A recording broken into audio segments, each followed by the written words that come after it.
Indahnya silaturahmi. Sesuatu dikatakan indah itu kalau perintah Allah dan diajarkan Rasulullah baru dikatakan indah. Silaturahmi itu kan perintah Allah. Wattaqullaha alladzi tasaaluna bihi wal arham innallaha kana 'alaikum raqiba. Dan bertakwalah kalian kepada Allah yang dengan namanya kalian saling meminta. Kemudian peliharalah hubungan kekeluargaan atau kekerabatan atau silaturahmi. Rasul mengatakan wasilul arham, sambung silaturahmi. Jangan lagi kita tanya manfaatnya. Pasti kalau perintah Allah itu ada pahalanya. Bahkan di bulan Ramadan amal soleh yang kita lakukan menuai pahala yang tak terhingga. Asyamu li wa ana ajzi bihi. Puasa itu untukku maka aku yang akan mengganjarnya. Silaturahmi termasuk di dalamnya. Lihatlah jamaah Masjid Al-Jabar malam hari ini, sholat tarawihnya masih 500 orang. Alhamdulillah. Pertanyaannya, sampai akhir Ramadan kah kira-kira? Insya Allah. Itu membuat kita semangat membangun silaturahmi. Kalau kata Ustaz Sahroni lain, silaturahmi itu banyak manfaatnya. Di antaranya apa? Di Masjid Al-Jabar kita mengaji, bertemu teman-teman, hati pun senang. Siapa suka silaturahmi, rizkinya luas, umurnya panjang. Yang suka silaturahmi, umurnya panjang, rizkinya luas, insya Allah. Saya tidak nukilkan lagi berapa banyak manfaatnya, tapi yang pasti orang yang memutuskan silaturahmi ancamannya berat. Tidak akan langsung masuk surga, tapi menuai iqab, ancaman yang berat. Sebab di dalamnya terkandung kezaliman. Hati-hati jangan sampai berbuat zalim. Kalau nggak kita selesaikan di dunia, urusannya bisa terbawa sampai akhirat nanti. Oleh karena itu mari kita menyadari betapa pentingnya membangun silaturahmi, apalagi di antara orang beriman. Maka kita tidak lupa berdoa. Rabbana firlana wali ikhwanina alladina sabaquna bil iman wala taj'al fi qulubina ghillan lil ladina amanu rabbana innaka raufur rahim. Ya Allah, ampunilah dosa kami, dosa saudara kami orang beriman yang telah mendahului kami. Bebaskan kebencian di hati kami pada saudara kami. Ya Allah, Engkau Maha Penyantun lagi Maha Penyayang. Inilah SOP orang beriman, yaitu mendoakan saudaranya. Salah satu resep agar silaturahminya itu awet, bermanfaat, saling mendoakan dalam kebaikan. Saya baru pulang dari umroh di Haramain. Saya mendoakan saudaraku sekalian, khususnya jamaah Masjid Al-Jabar. Yang belum umroh, Allah berikan keluasan rizki, kemudahan agar bisa umroh. Yang rindu dengan Haramain, walaupun sudah haji dan umroh, dimudahkan langkahnya untuk bisa umroh kembali. Yang punya kesulitan, persoalan yang berat, Allah mudahkan urusannya.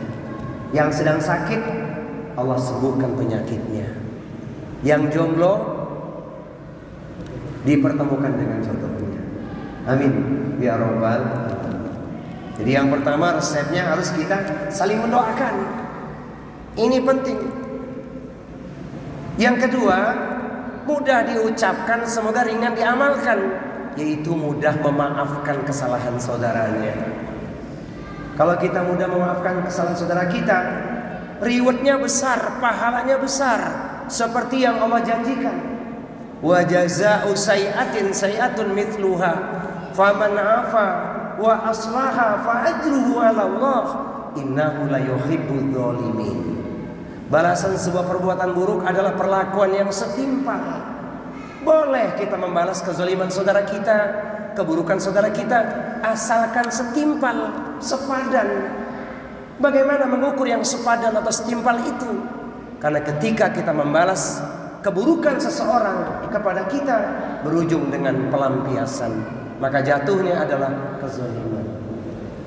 Namun saya yakin jamaah Al-Jabar semua adalah orang-orang yang suka memaafkan. Kenapa suka memaafkan? Karena buka puasa makannya kurma. Tidak lupa tambahannya sepotong bakwan. Karena kita bersaudara, kesalahanmu sudah lama kumaafkan. Ada lagi nggak Pak syairnya Pak? Buat apa menanam padi kalau tanahnya kering dan gersang? Buat apa saling bertikai? Tumbuhkan cinta dan kasih sayang. Hafal Pak? Jadi kita harus saling memaafkan. Pahalanya besar, Masya Allah. Maka barang siapa yang dizolimi kemudian dia memaafkan bahkan berbuat baik, pahalanya dijamin oleh Allah Subhanahu wa taala. Khudil afwa wa'mur bil urfi wa'rid 'anil jahilin. Jadilah engkau pemaaf, seru orang kepada yang ma'ruf, berbuat kebaikan, dan jangan pedulikan orang-orang yang bodoh. Memaafkan mudah diucapkan, ringan diamalkan. Jangan katakan berat untuk diamalkan, karena selaksa pahala telah menanti bagi orang-orang yang mudah memaafkan kesalahan saudara. Ini resep yang kedua. Yang ketiga, merajut silaturahmi tak syak lagi, harus dengan kesabaran. Bukankah sabar itu luas tanpa batas? Sebagaimana yang Allah firmankan, innama yuwaffas sabiruna ajrahum bighairi hisab. Hanya orang-orang yang bersabarlah yang diberikan kepadanya pahala yang luas tanpa batas. Kalau nggak sabar, silaturahminya akan bubar. Padahal kita sudah paham indahnya sabar itu bukan saja selesai urusan, tapi yang paling utama, sabar sesungguhnya adalah kunci kita meraih surga. Itu Allah sebutkan di Al-Quran, surat yang ke-13 ayat di nomor 23-24. A'udzu billahi samiil alimi minasyaitonir rajim. Jannatu adnin yadkhulunaha wa man salaha min abaihim wa azwajihim wa dzurriyyatihim wal malaikatu yadkhuluna alaihim min kulli bab. Salamun alaikum bima sabartum fanni'ma uqbadar. Surga Aden yang masuk ke dalamnya bersama dengan orang-orang yang soleh adalah mereka orang tuanya, nenek moyangnya yang soleh, adalah mereka pasangan hidupnya suami istri, adalah mereka anak keturunannya. Di setiap pintu surga malaikat mengucapkan kalimat yang menenteramkan jiwa, kalimat cinta. Selamat sejahtera atas kesabaranmu. Inilah akhir kesudahan, engkau menjadi penduduk surga. Jadi kalau kita sabar, bukan saja pahala besar, tapi jalan kita meraih surganya Allah Subhanahu wa taala. Menyikapi perselisihan itu mudah.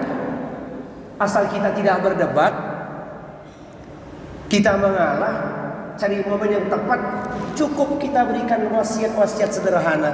Lewat apa? Pesan medsos, yaitu komunikasi lewat udara, walau hanya sekedar WA. Bersahabatlah lillahi ta'ala, insya Allah bahagia sampai di surga. Hafal Pak? Ingin hafal? Nanti kita upload di channel saya. Jangan lupa Anwar Zufri, subscribe channelnya, like, comment, and share. Saudaraku sekalian, pecinta ilmu rindu surga, pentingnya silaturahmi ini bukan cuma di dunia. Alangkah bahagianya kalau kelak kita dikumpulkan di surganya Allah Subhanahu wa taala. Sebagaimana yang Rasul katakan, sab'atun yudhilluhumullahu fi dhillihi yauma la dhilla illa dhilluh. Ada 7 golongan manusia yang Allah Subhanahu wa taala akan berikan naungan ataupun perlindungan. Yang pertama, imamun adil, pemimpin yang adil. Yang kedua, wasyabun nasya'a bi ibadatillah, pemuda yang tumbuh taat beribadah kepada Allah. Yang ketiga, rajulun mu'allaqun qalbu bil masajid. Yang keempat, inilah fokus kita, warajulani tahaban fillahi ijtama alaihi wa tafarraqa alaihi.